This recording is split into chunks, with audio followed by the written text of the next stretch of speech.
Welcome back.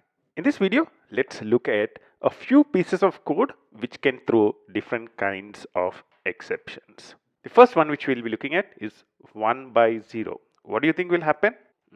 It says 0 division error. What we are trying to do is divide by 0. And as you know, the result of this is undefined. And that's why an error is thrown, 0 division error. So if I had a variable of I with a value of 0 and I'm saying j is equal to 10 by I, what would happen? 0 division error. Earlier we looked at this one as well.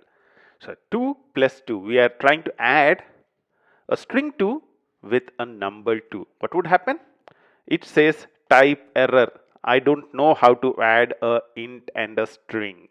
Let's create a simple set of values 1 comma I'm creating a list with these values and I'm saying sum of values. What would happen?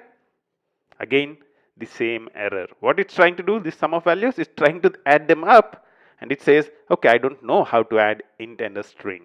Let's now try to access a variable which is not yet defined, value. What would happen? It says name error.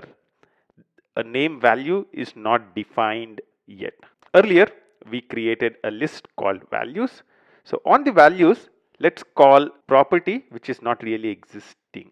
So I'm trying to say values.non-existing thing. What would happen?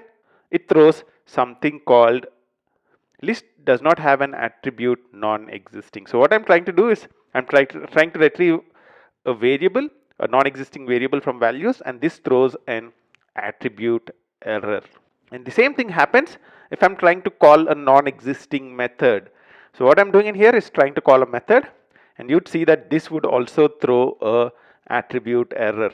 So whether I'm using a non-existing variable or I'm trying to call a non-existing method, I would get an attribute error. 0 division error, type error, name error, attribute error. All these are different kinds of exceptions that are defined in Python. If you want to see the complete list of exceptions in Python, we can import the built-in module in and we can do a help on built-ins. You'd see at the top are classes and you'd see there is a class called base exception from which exception inherits, and after that is a set of errors. The one which we looked at earlier is 0 division error. You can see that 0 division error inherits from arithmetic error, which inherits from exception, which inherits from base exception, which inherits from object. So that's kind of the entire hierarchy, and if you keep going down, you'd see other errors as well. You see assertion error, and if you use the down arrow, you would be able to see all the other errors which are present in Python by default. So you can see the name error present in here as well. You also have indentation error and tab error. What we looked at in this specific video is the different kinds of errors that are present in Python. We also looked at a high level the hierarchy of exceptions. We will talk about this a little more in the subsequent videos. For now, let's get out of this by typing :Q. As soon as you type Q, it would get out of it. So the way we got in was help built-ins, and if you type in Q here, it would get out of it. I'll see you in the next step. Until then, bye bye.